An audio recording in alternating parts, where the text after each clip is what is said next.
오늘의 말씀은 사명을 받아들이기라는 주제를 가지고 여러분들과 같이 은혜를 나누고자 합니다.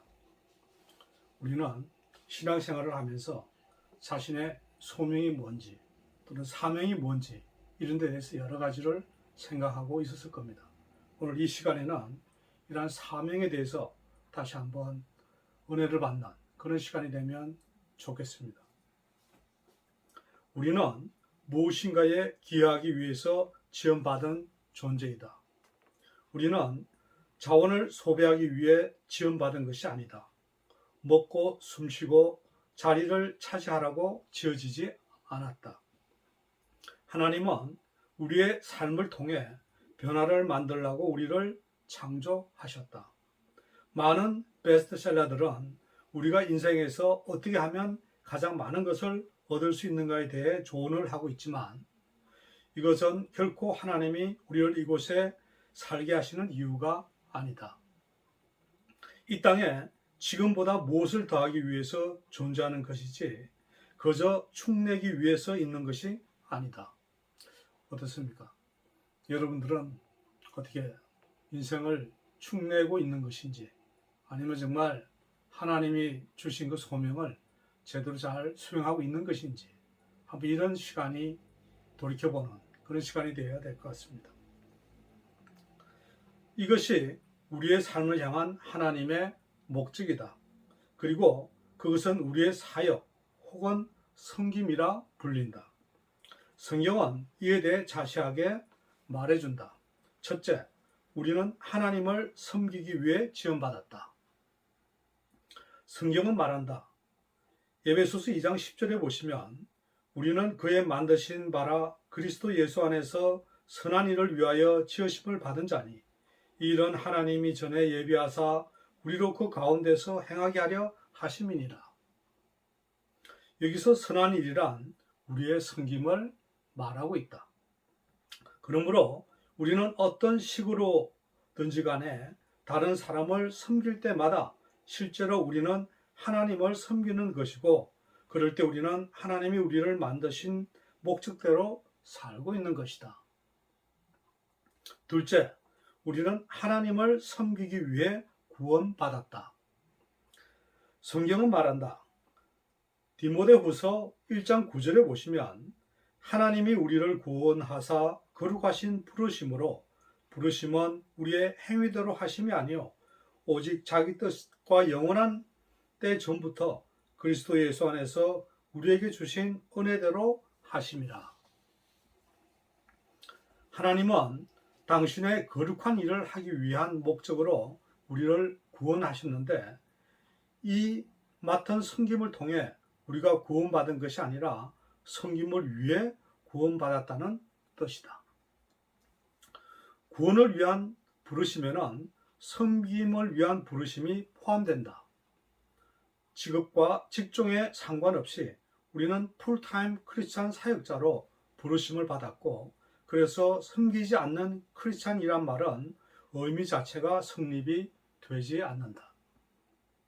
하나님이 우리에게 주신 능력으로 다른 사람을 도울 때 우리는 하나님이 우리를 부르신 그 목적을 이루고 있는 것이다. 그렇다면 우리는 하나님을 섬기는 일에 우리의 시간 중 얼마만큼을 사용하고 있는가? 우리 각자에게는 해야 할 역할이 있고 그리고 각 역할은 모두 중요하다. 하찮은 섬김이란 없다. 모든 섬김이 다 중요하다. 어떻습니까? 여러분들은 섬기는 일에 대해서 어떤 개념을 가지고 계시는지 또 섬김에 대해서 어떤 생각을 가지고 계신지를 다시 한번 돌이켜보는 그런 시간이 되면 좋겠습니다. 셋째, 우리는 하나님을 섬기라는 명령을 받았다. 크리스찬에게 섬김이란 시간이 남으면 스케줄에 끼워 넣어서 하는 선택 사항이 아니다. 섬김은 크리스찬 삶의 핵심이다. 예수님은 영적으로 성숙한다는 것이 성숙을 위한 성숙이 되어서는 안 된다고 가르치셨다. 성숙이란 바로 사역이라고 하셨다. 우리는 베풀기 위해 성장한다. 그러므로 계속 배우는 것만으로 끝나면 충분하지 않다. 우리는 우리가 아는 것을 행동으로 옮겨야 하며 믿는다고 주장하는 것을 실천해야 한다. 표현되지 않는 느낌은 우리를 의기소침하게 할 뿐이다. 성김없는 연구는 영적인 침체로 이끌 뿐이다. 성김은 인간적인 본능과는 정반대의 것이다. 대부분의 시간을 우리는 섬기는 것보다 섬김을 받는 것에 더 관심을 갖는다. 어떻습니까? 방금 말씀드린 이러한 그 말씀들에 대해서 이러한 내용을 다시 한번 생각해 보시고 이러한 이 내용을 기점으로 해서 서로 공부하는 그런 시간이 되면 좋겠습니다. 1번, 영생을 준비하기. 지상에서의 삶이 끝나는 날 우리는 하나님 앞에 설 것이다. 그때 하나님은 우리가 얼마나 다른 사람을 잘 섬겼느냐에 따라 우리의 삶을 평가하실 것이다. 이 시간에는 영생을 준비하기에 대하여 서로 은혜를 나눠보는 그런 시간이 되어보자. 성경은 말한다. 이러므로 우리 각인이 자기 일을 하나님께 짓고 하리라 라고 로마서 14장 12장 말씀에 나와 있습니다. 그 영향력에 대해 생각해 보라. 언젠가 하나님은 우리가 우리 자신을 위해서 쓴 시간, 에너지와 다른 사람을 위해서 쓴 것을 비교하실 것이다. 그때 우리의 자기 중심적인 모든 변명은 공허하게 들릴 것이다. 저는 너무 바쁜 인생을 살았어요. 제겐 제 인생에 목표가 있었어요. 일하느라, 즐기느라, 은퇴를 준비하느라 정신이 없었어요. 이 모든 변명에 대해 하나님은 말씀하실 것입니다. 그것은 틀린 답이다. 내가 너를 창조하였고 구원하였고 불렀으며 섬김의 삶을 살라고 명령했는데 어떤 부분을 이해하지 못했다는 것이냐. 우리는 다른 사람을 도울 때만이 비로소 풍성한 삶을 누린다. 만일 우리가 섬기지 않고 있다면 우리는 그저 존재하고 있을 뿐이다. 왜냐하면 삶은 사역을 하도록 주어졌기 때문이다. 2번, 섬김과 의미. 우리는 우리의 삶을 무엇인가를 위해 내놓을 것이다. 그것이 무엇이 될 것인가?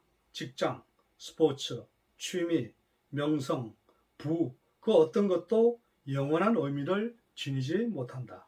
이 시간에는 섬김과 의미에 대해서 서로 얘기하면서 은혜 받는 시간이 되도록 해보자.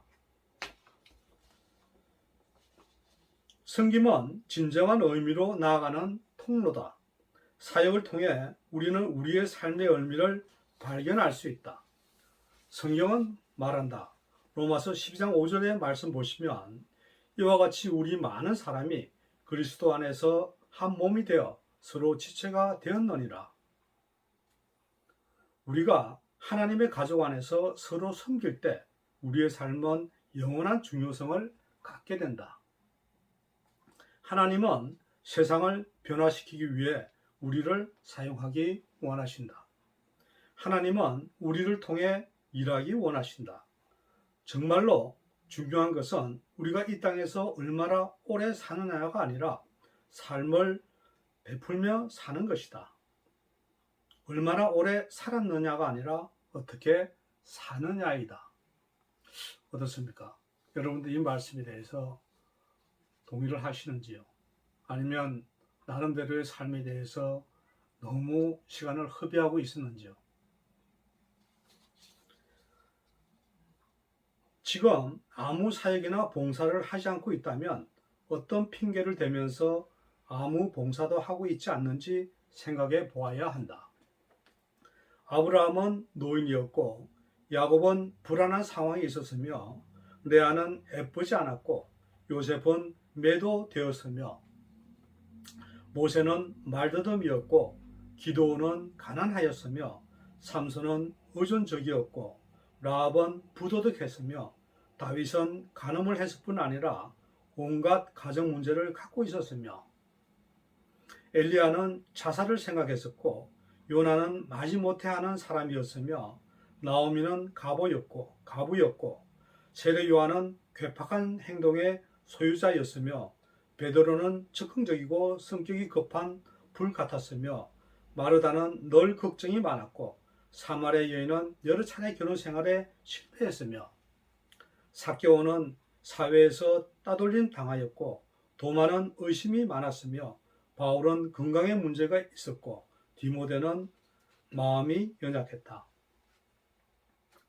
그들 모두 다 여러 가지 실패와 약점을 가지고 있었지만 하나님은 그들 모두를 하나님 사역에 사용하셨다. 마찬가지로 하나님 우리가 더 이상 핑계대지 않는다면 우리 또한 덜어 쓰실 것이다.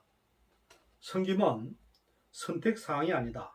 오늘 나로 하여금 하나님을 섬기라는 부르심을 받아들이지 못하게 막는 것은 무엇인가를 서로 얘기해 보시면서 은혜 받는 시간이 되면 좋겠습니다. 오늘 우리가 사명을 받아들이기 이란 주제를 가지고 서로 얘기를 나눠보았습니다.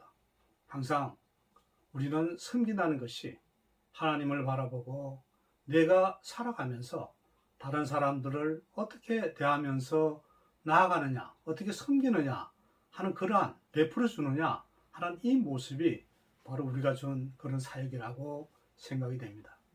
따라서 여러분들은 항상 여러분들에게 주신 그 하나님의 섬김을 잘 생각해 보시고 이 세상을 살아가면서 항상 승리하며 나아가는 그런 여러분들 되시기를 주님의 이름으로 축원합니다.